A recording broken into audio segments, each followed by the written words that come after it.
Hi guys, myself Neelu Yadav and welcome back to your YouTube channel learning with Neelu. हम पढ़ रहे हैं इंडियन ज्योग्राफी, जिसमें हमने फिजियोग्राफी ऑफ इंडिया पढ़ा था और इंडिया की लोकेशन के बारे में पढ़ चुके हैं। आज हम पढ़ रहे हैं ड्रेनेज सिस्टम के बारे में, यानी कि भारत के अपवाह तंत्र के बारे में। तो हम पहले आज अपवाह तंत्र पढ़ेंगे, उसके बाद में नदियाँ, वितरिकाएँ या फिर सहायक नदियाँ, उनके बारे में हम नेक्स्ट वीडियो के बारे में देखेंगे। तो अपना चैप्टर स्टार्ट करते हैं, यानी कि अपवाह तंत्र। अपवाह यानी कि प्रवाह का मीन्स होता है बहना, ठीक है, और अपवाह मीन्स के साथ बहना। तो अपवाह यानी कि पहले अपवाह वर्ड को देखते हैं। अपवाह वर्ड होता क्या है? कोई निश्चित, यानी कि मान लीजिए एक तरीके से कोई नाली है या फिर कोई रास्ता है, उसमें से पानी बह रहा है, ठीक है, नाली के थ्रू। तो उसके जल को जो बह रहा है, निश्चित कोई नाली या वाहिका के माध्यम से जल का जो प्रवाह हो रहा है, उसको हम अपवाह कहते हैं। लेकिन जब ये प्रवाह यानी कि ये जो पानी का जाल यानी कि नालियों का जो जाल बन जाता है, उसको हम अपवाह तंत्र कहते हैं। तो एक डेफिनेशन के तौर पे देखें तो निश्चित वाहिकाओं के माध्यम से हो रहे जल के प्रवाह को हम अपवाह तथा जिन वाहिकाओं के जाल को, यानी कि ये वाहिका जाल बना लेती हैं, उसको हम अपवाह तंत्र कहते हैं। अगर नॉर्मल भाषा में देखें तो जो नदियाँ होती हैं, उनकी सहायक नदियाँ और वितरिकाओं, एक यानी कि नदियाँ हुई, जैसे कोई ये रिवर बह रही है, उसकी ट्रिब्यूटरी आके लग गई उससे, यानी कि उसकी सहायक नदी हो गई। फिर वितरिका, ठीक है, जिसे हम डिस्ट्रीब्यूटरी कह रहे हैं, यानी कि जो उसको अलग कर रहे हैं, यानी कि मुख्य जो वितरिका मीन्स होता है जो मुख्य नदी की धारा होती है, उससे अलग होकर बहने वाली नदी, यानी कि एक नदी बही, उसमें से अलग होकर ये यानी कि अलग अलग दिशा में जाके बहने लगी, हम उसको डिस्ट्रीब्यूटरी या वितरिका बोलते हैं। तो यानी कि अपवाह तंत्र मुख्य रूप से नदियों, सहायक नदियों तथा वितरिकाओं का एक सामूहिक तंत्र होता है, जो प्राकृतिक तरीके से अपने बहने की दिशा निर्धारित करता है। ओके, जिसमें नदियाँ होती हैं, सहायक नदियाँ, जैसे कि कोई नदी बह रही है, जैसे ये रिवर बह रही है, उसकी साथ में सहायक नदी लग गई, उसके बाद में ये जो मुख्य नदी थी वो बट गई बहुत सारी में, यानी एक तरीके से जाल बन गया, एक सामूहिक तंत्र बन गया, इसको हम अपवाह तंत्र बोलते हैं। ठीक, और इसके जब हम अपवाह प्रतिरूपों को देखें तो मुख्य रूप से 4 भागों में बांटा गया है। फर्स्ट है वृक्षा का अपवाह प्रतिरूप, दूसरा है आर्य अपवाह प्रतिरूप, तीसरा जालीनुमा अपवाह प्रतिरूप और चौथा है अभिकेंद्रीय प्रतिरूप। हम इनको अब एक एक के बारे में देखें। वृक्षाकार यानी कि जैसे ट्री है ये, तो ट्रीज़ की देखा होगा बहुत सारी ब्रांचेज होती हैं, ठीक है, बहुत सारी शाखाओं में बटा हुआ था। इसी तरीके से ये जो अपवाह प्रतिरूप है वो भी बहुत सारी शाखाओं में बटा होता है, इसीलिए हम इसको वृक्षाकार प्रतिरूप बोलते हैं। मुख्य रूप से अगर देखा जाए तो मेनली ये हमारा जो नॉर्दर्न इंडिया है उसकी नदियों, यानी कि जो नॉर्दर्न इंडिया का नॉर्दर्न प्लेन्स हैं उनकी नदियों में पाया जाता है वृक्षाकार प्रतिरूप। सेकंड है हमारा आर्य प्रतिरूप, इसको हम रेडियल बोलते हैं, ठीक है। तो रेडियल प्रतिरूप में क्या होता है, जब नदियाँ किसी पर्वत से निकलकर सभी दिशाओं में बहती हैं, जैसे कि कोई माउंटेन है और उसमें से निकल के ये अलग अलग डायरेक्शन में, यानी कि नॉर्थ, साउथ, ईस्ट, वेस्ट, इसमें जाके बहती हैं, तो हम इसको आर्य अपवाह प्रतिरूप कहते हैं। और इसमें क्या है, जैसे कि अमरकंटक है, ये अमरकंटक है, इसका एक एग्जाम्पल है। अमरकंटक जो हमारी पहाड़ी है यानी पर्वत है, उसके इधर वेस्ट साइड में नर्मदा रिवर बह रही है और इधर जाके वेस्ट में बह रही है नर्मदा, और इसके नॉर्थ में बह रही है सोन रिवर, और इसके साउथ में बह रही है महानदी। ये मैंने पीछे क्लासेस में पढ़ाया था जब मैंने माउंटेन्स और हिल्स पढ़ाई थी तब। तो आर्य का अगर हम एग्जाम्पल देखें तो आर्य में है अमरकंटक, ओके, और रिवर्स हैं नर्मदा, सोन एंड महानदी। नेक्स्ट है हमारा जालीनुमा अपवाह तंत्र। जालीनुमा यानी कि एक जाल बना हुआ है, तो इसमें क्या होता है, जैसे कोई नदी बह रही है, उसी के समानांतर दूसरी नदी बह रही है, उसमें आके ट्रिब्यूटरीज इस तरीके से लग गई, यानी कि इधर से ये लगी, तो एक रूप से यहाँ पे क्या होता है, एक मतलब एक दूसरे समकोण पे मिल रही हैं, जो इसकी जो सहायक नदियाँ हैं वो समकोण पे मिल रही हैं, तो इसको हम ये एक जाल सा बना लेती हैं, इसको हम जालीनुमा अपवाह प्रतिरूप बोलते हैं। नेक्स्ट फोर्थ हमारा अभिकेंद्रीय प्रतिरूप। इसमें होता है कि जैसे सभी दिशाओं से नदियाँ आई और किसी घाटी, झील या गर्त में आके मिल गई, उसको हम बोलते हैं अभिकेंद्रीय प्रतिरूप। ओके, इनको देखिए, ये फर्स्ट वाला है, ये वाला यानी कि वृक्षाकार रूप में है ये, तो इसको हम बोलते हैं वृक्षाकार अपवाह प्रतिरूप। सेकंड है हमारा रेडियल वाला, यानी कि कोई रिवर यानी कि एक कोई माउंटेन है, उसके चारों ओर से जब रिवर्स निकलती हैं उसको हम बोलते हैं अरीय या रेडियल पैटर्न्स। ठीक है। थर्ड है हमारा यानी कि जो समानांतर बहती हैं और सहायक समकोण बनाती हैं, ये वाले रिवर्स हो गई। और फोर्थ यानी कि जाल वाला, और फोर्थ वाला ये है यानी कि किसी भी सारी रिवर्स इकट्ठी होकर किसी झील में या फिर किसी गर्त में जाके मिल जाती हैं, उनको हम फोर्थ वाला यानी कि ट्रेलिस पैटर्न बोलते हैं। तो फर्स्ट हमारा ये हो गया वृक्षाकार, दूसरा अरीय, तीसरा जालीनुमा और चौथा अभिकेंद्रीय। अगर हम अपवाह तंत्र की बात करें भारत में, तो ये मेन दो ब्रांचेस में बांटा गया है। फर्स्ट हिमालय अपवाह तंत्र, सेकंड है प्रायद्वीपीय अपवाह तंत्र। तो हम फर्स्ट देखते हैं इनमें डिफरेंस क्या क्या है। तो हिमालय जो हमारा हिमालय अपवाह तंत्र है, उसमें नदियाँ होती हैं वो पूरे साल यानी कि वर्ष भर पानी से भरी रहती हैं। बिकॉज उसका रीज़न ये है कि जो यहाँ पे रिवर्स होती हैं जो यानी कि हिमालय की, तो हिमालय के जो ग्लेशियर्स हैं वो पिघल के यानी कि जो मेल्ट होते हैं उन्हीं से नदियों का निर्माण हुआ है। तो यहाँ की जो नॉर्दर्न यानी हिमालय की जो नदियाँ हैं उनका जो मेन स्रोत है वो हिमालय से पिघलने वाले ग्लेशियर हैं। अगर कंपैरिजन अगर हम करें प्रायद्वीपीय अपवाह तंत्र से, तो ये मौसमी नदियाँ कहलाती हैं। बिकॉज यहाँ पे जब वर्षा होती है वो वर्षा के ऊपर डिपेंड होती हैं। वैसे पूरे साल भर सूखी रहेंगी, लेकिन जब वर्षा हुई तो उनमें पानी आ जाता है। तो यहाँ पे ये वाली नदियाँ मौसमी होती हैं प्रायद्वीपीय वाली, और ये साल भर बहने वाली नदियाँ हैं। इसी कारण क्योंकि यहाँ पे ग्लेशियर से आता है, इसलिए यहाँ का पानी शुद्ध होता है। यहाँ बारिश पे डिपेंड होता है, इसीलिए यहाँ का पानी अशुद्ध होता है। इनका मार्ग अनिश्चित है क्योंकि पानी बहुत ज़्यादा होने के कारण बहाव किधर भी हो सकता है, लेकिन इनका मार्ग निश्चित है। यानी प्रायद्वीपीय अपवाह तंत्र की जो नदियाँ हैं उनका मार्ग निश्चित है।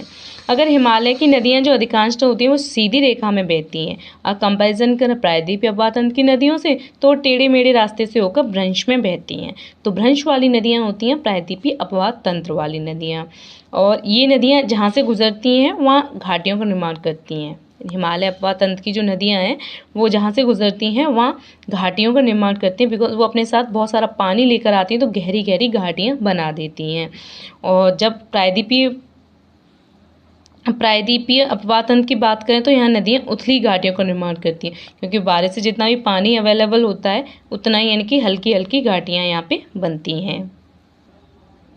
नेक्स्ट देखते हैं हिमालय अपवाह तंत्र के बारे में, यानी कि हिमालय जो बना है, हिमालय अपवाह तंत्र की उत्पत्ति हुई है वो कैसे हुई है। इसकी उत्पत्ति हुई है हिमालय की जो पहाड़ियाँ हैं वहाँ से हुई है इसकी उत्पत्ति। यानी कि जो पहले इसमें जो पाई जाने वाली नदियाँ हैं वो सिंधु, सतलज, ब्रह्मपुत्र तथा उसकी सहायक नदियाँ हैं। यानी कि जो हिमालय अपवाह तंत्र में नदियाँ आती हैं वो सिंधु, सतलज, ब्रह्मपुत्र और उसकी सहायक नदियाँ। और हिमालय अपवाह तंत्र से निकलने वाली नदियों को 3 तंत्रों में बांटा गया है, सिंधु, गंगा, ब्रह्मपुत्र नदी तंत्र में। ठीक है। तो पहले ये हिमालय तो बाद में बना है, उससे पहले क्या था, पहले हमारी ये अर्थ थी जिसको हम पेंजिया बोलते थे। तो पेंजिया के बीचों बीच में एक सागर था, टेथिस सागर। ठीक है। और ऊपर वाला था अंगारा लैंड और नीचे वाला था गोंडवाना लैंड। मैंने बताया था नीचे वाला गोंडवाना, यानी कि नॉर्थ में जो टेथिस सागर का वो अंगारा लैंड था और साउथ में था गोंडवाना लैंड। तो जो हमारा प्रायद्वीपीय भारत है वो गोंडवाना लैंड का ही पार्ट है। तो जो हमारी नदियां हैं जो मानसरोवर से यानी कि यहाँ से तिब्बत से निकलती हैं, सिंधु, सतलज और ब्रह्मपुत्र नदियाँ, तो पहले जाके टेथिस सागर यानी कि जो टेथिस सी था ये उसमें जाकर मिलती थी। और जो ये वाली थी जो प्रायद्वीपीय भारत की नदियाँ थी, चंबल, बेतवा, सोन वगैरह, तो ये भी उत्तर की ओर बहत के और टेथिस सागर में मिलती थी। लेकिन जब ये बटा यानी कि प्रतिस्थापन हुआ महाद्वीप का, तो इसमें जो नॉर्थ की जो नदियाँ थी यानी कि जो गंगा, ब्रह्मपुत्र नदियाँ हैं वो तो जाके अब अरब सागर में मिलती हैं, हिमालय से निकल के जाती हैं। ठीक है। हिमालय से जाकर बहती हैं और जाके अरब सागर में मिल जाती हैं।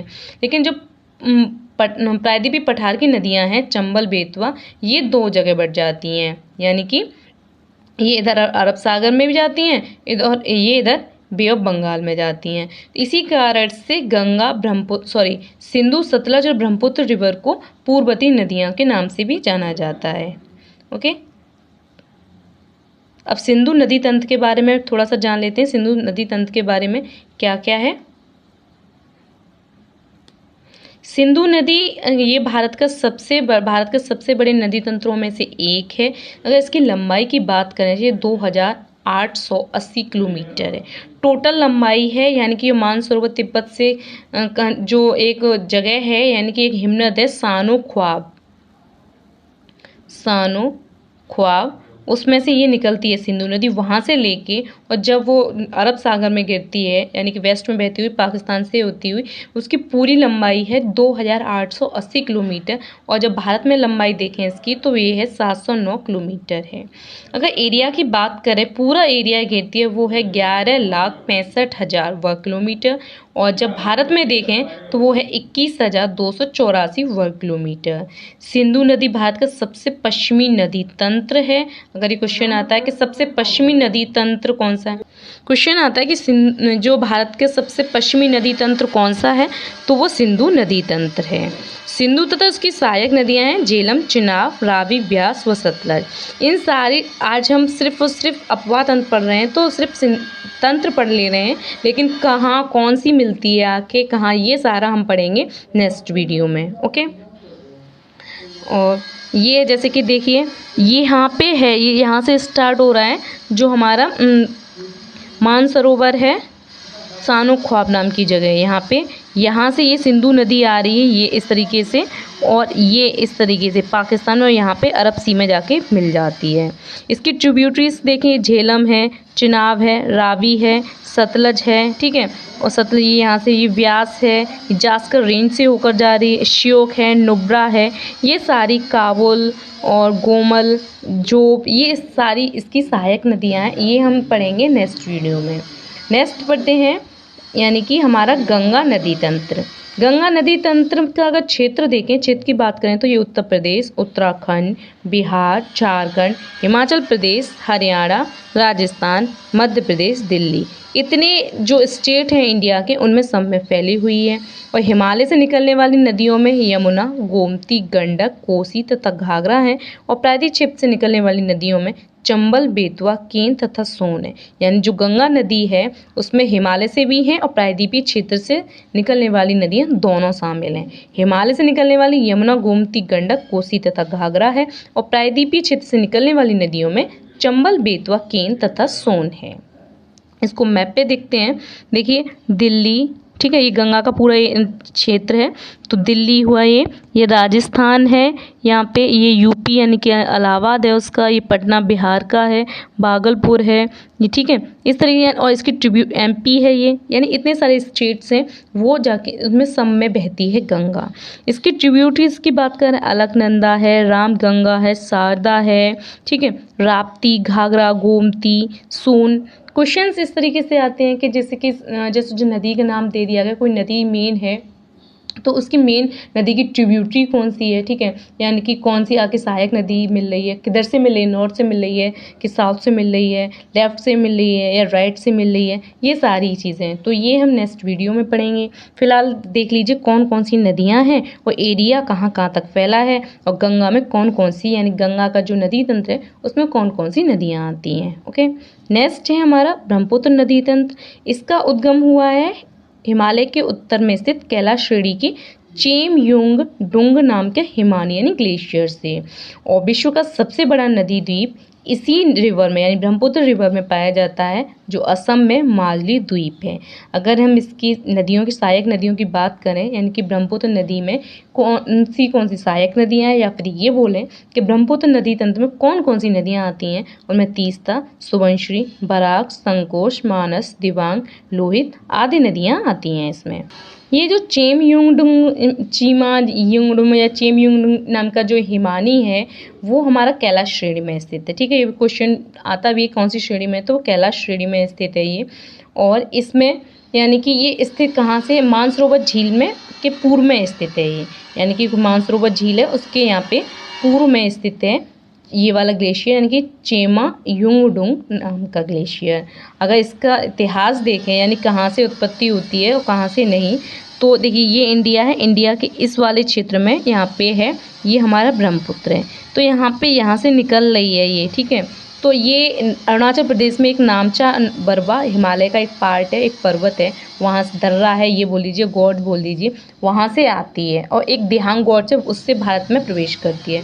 तिब्बत में इसे सांगपो के नाम से जानते हैं। जब भारत में ये एंट्री करती है, लोहित और दिबांग की नदियां हैं उनसे जाके मिलती है, तो इसका नाम ब्रह्मपुत्र हो जाता है। ठीक है, और जिस समय ब्रह्मपुत्र नदी भारत में प्रवेश करती है उस समय उसे दिहांग के नाम से जाना जाता है।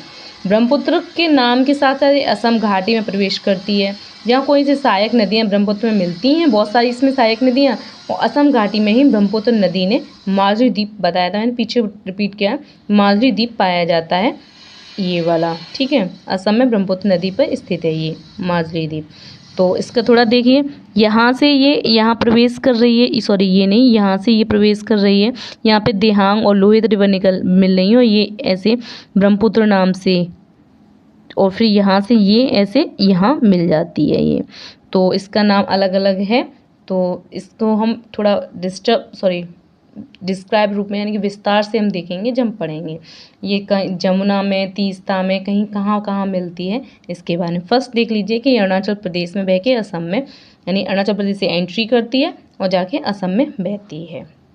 ओके, अब पढ़ रहे हैं हम प्रायद्वीपीय भारत का अपवाद तंत्र, यानी कि प्रायद्वीपीय, ये तो हो गया हमारा पीछे हिमालय का अपवाद तंत्र। अब हम पढ़ेंगे प्रायद्वीपीय भारत का अपवाद तंत्र, इसके बारे में जानते हैं। अगर हम हिमालय की कंपैरिजन करें तो ये पुराना है, बिकॉज हिमालय बाद में बना है, और प्रायद्वीपीय भारत था वो हमारा गोंडवाना लैंड का भाग था, और यहाँ की नदियों में ढाल कम होता है, जिस कारण ऊर्ध्वाधर अपरदन कम होता है। यहाँ की नदियाँ चौड़ी होती हैं, कुछ नदियाँ पश्चिम से पूर्व की ओर बंगाल की खाड़ी में बहती हैं, तो कुछ नदियाँ पूर्व से पश्चिम की ओर, यानी कुछ पूर्व से पश्चिम की ओर, इधर जैसे कि ये हमारा इंडिया है, इधर है अरब सी, इधर है बे ऑफ बंगाल, इधर पूरब है, इधर पश्चिम, तो पूरब से पश्चिम की ओर बहती हैं इधर कुछ, तो वो जाके अरब सी में मिलती हैं। पश्चिम से पूर्व की ओर बहती हैं तो वो बे ऑफ बंगाल में जाके मिलती हैं। तो ये अगर समुद्र में विसर्जन के आधार पर बांटें तो ये दो भागों में अरब सागर का अपवाद तंत्र हो जाएगा, एक बंगाल की खाड़ी का अपवाद तंत्र हो जाएगा।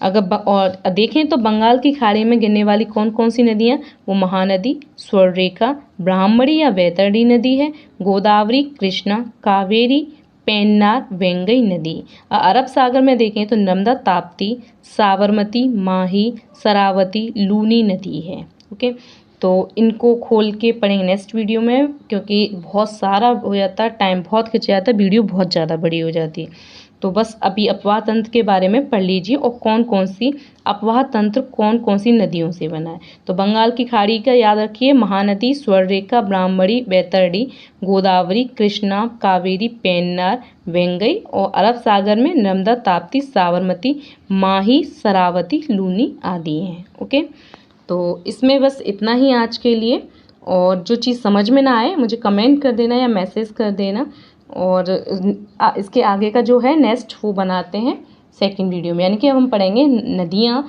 उनका पूरा जो ट्रिब्यूटरी और डिस्ट्रीब्यूटरी उसकी सारी, यानी जितनी भी हैं, साथ में कौन कौन सी परियोजना चल रही हैं, कौन कौन से बांध हैं उन पे, उनके बारे में पढ़ेंगे। Okay, thank you.